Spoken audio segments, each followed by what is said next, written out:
All right, so you're getting ready to move down to Florida, so you get to enjoy the fabulous weather, or maybe not so fabulous weather that we have down here. But it will be a bit different, especially if you live up north, and it's quite the change during the fall and winter months. So before you make that big move to Florida, let's talk about the 4 things that you must know before moving to Florida weather. So stick around.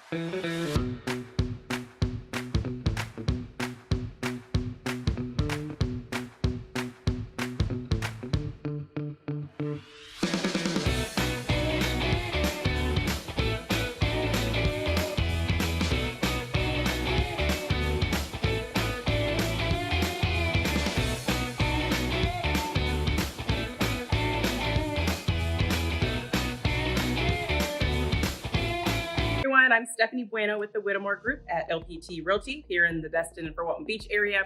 If this is your first time to our channel, thank you so much for checking us out.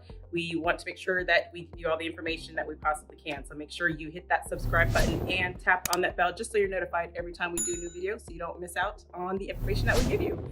We have a lot of people that reach out to us because they're looking for the information that they need about this area, or they're getting ready to relocate here or invest in property here, or just have general questions and want to have conversation, which we don't mind that at all. So if you are looking for info about this area, or if you're getting ready to move here, feel free to reach out to us here at the Whittemore Group. You can give us a phone call, send us a text, shoot us an email, or comment on this video, and we will definitely be happy to help you out.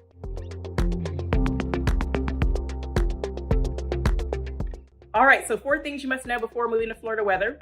Well, number 1, jackets and knit hats and maybe scarves and gloves may still be a necessity. It does still get a little chilly in the fall and winter months, but not completely freezing where everything is just frozen and it snows. We might get a little frost here and there. However, we don't need to stock up on those big bulky coats with the hoods with fur around it, unless you're just really sensitive to the cold. But it wouldn't necessarily need to be in your wardrobe here in Florida, but we do have chillier mornings. And when I say chillier mornings, and like right now it's October, it can be down to the 38. It was 38 this morning, and it can go into the 40s and still be in the 60s and 70s in the afternoon. In November, December timeframe during the holidays, it can still be a little cold. Sometimes it could be in the 30s, but then there are times where we're still in the 70s, even on Christmas Day.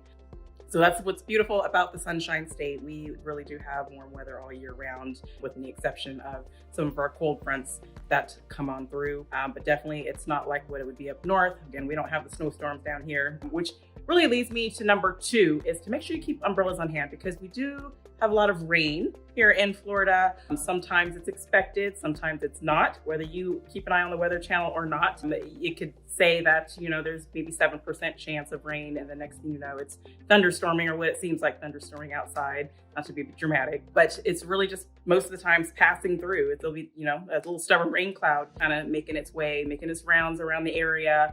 Some people are not prepared for that, so they could just, run into a grocery store just to grab a few things, and they come out and all of a sudden it's just pouring raining, and they're not prepared for that. They don't have a jacket or a hood or an umbrella, because again, it was sunshine when they first went in. So that's a little tricky out here. It's happened to me before where I wasn't expecting rain.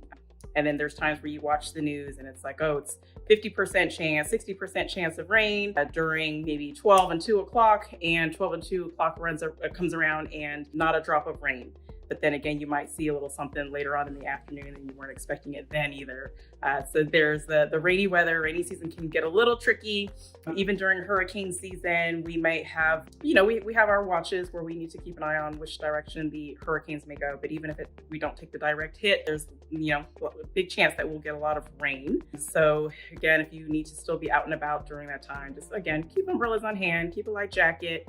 That there's a lot of people out here in Florida that really don't care, and they are just out in the rain. They don't care if they get wet, because you eventually dry off. But there's a lot of women, especially myself and my hair. I don't want to get that wet all the time and come home looking like a hot mess because I got rained on in the morning. So I spend the day looking a mess because I wasn't prepared for rainy weather. But it comes and goes. Again, if you have plans to spend a day out and about, but there's maybe 50% chance of rain, don't let that ruin your plans, because if it does rain, it's most likely just passing through, and then you can just carry on about with your plans, whatever you might be trying to do outdoors. So don't even worry about it. Again, rain is going to come and go here in Florida.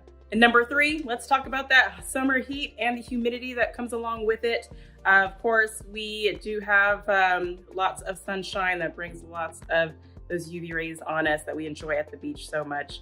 However, there are times where it might not feel breezy enough at the beach and you're just sitting there just sweating and sweating and sweating, to where, of course, that's going to make you even more so want to go out into the water and have a great time. But even when the temperature is like 85 degrees, 90 degrees, with the humidity that we have here in Florida, that can make it feel like it's 100 degrees. That's what the heat index would be.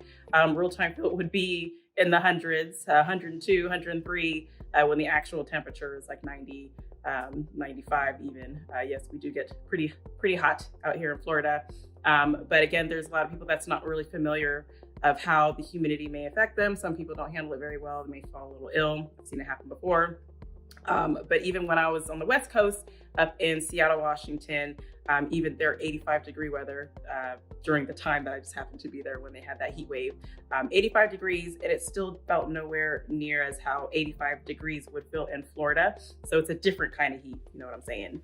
But yes, be prepared for the humidity. That makes the temperature feel so much more warmer than what it actually is. You could run out to the mailbox and come back just dripping in sweat, or you could just take out the garbage and you're just coming back feeling like you just went for a run.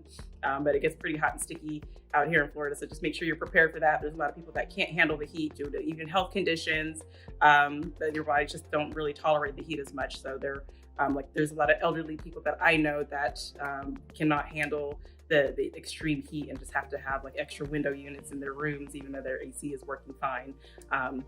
Just need that extra air circulating, or fans in the room, even with the AC running. So of course, that's what's our utility bills are going to be much higher too, because we do like to run our AC throughout the day and night.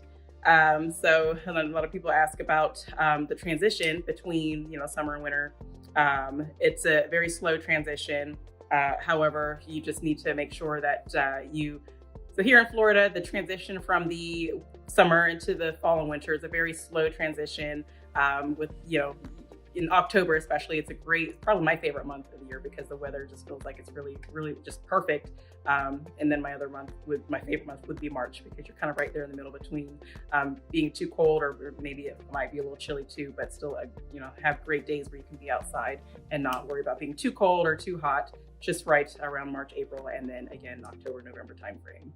And number 4, one of the big things you need to know about Florida weather is pollen season.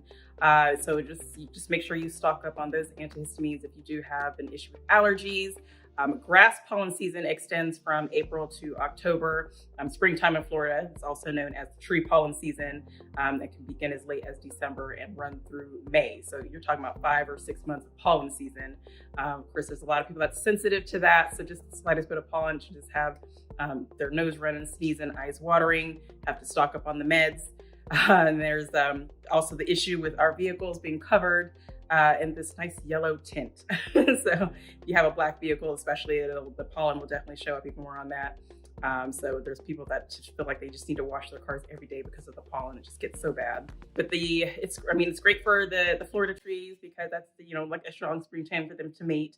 But there are trees that do produce more pollen than others. Some people may think that it's the flowering trees that produce more pollen, which is not exactly the case.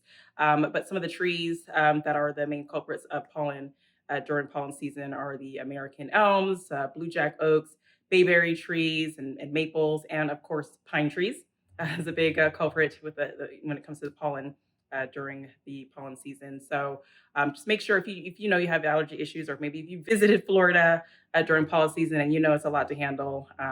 Florida might not be right for you. Or really any of the southern states that have the issues with pollen. Some people really just can't handle that. It's a bit too much, even with the medications they may have. Some people just don't want to have that way of life and have to stay on meds throughout 5 or 6 months of the year. Might not be that fun for them to have to do that. So again, if you're okay with the pollen, just make sure you have your antihistamines to help you through those allergy issues. Well, that's all I have as far as some of the things that you need to know before you move to the Florida weather. If you have any questions or want to know more about anything else here in Florida or the Walton Beach or Destin area, just leave us a comment below. Don't forget to like and share this video with anyone you know that might want to know about the weather here in Florida. Again, I'm Stephanie Bueno with the Whittemore Group at LPT Realty. I'll see you guys in the next one. Take care.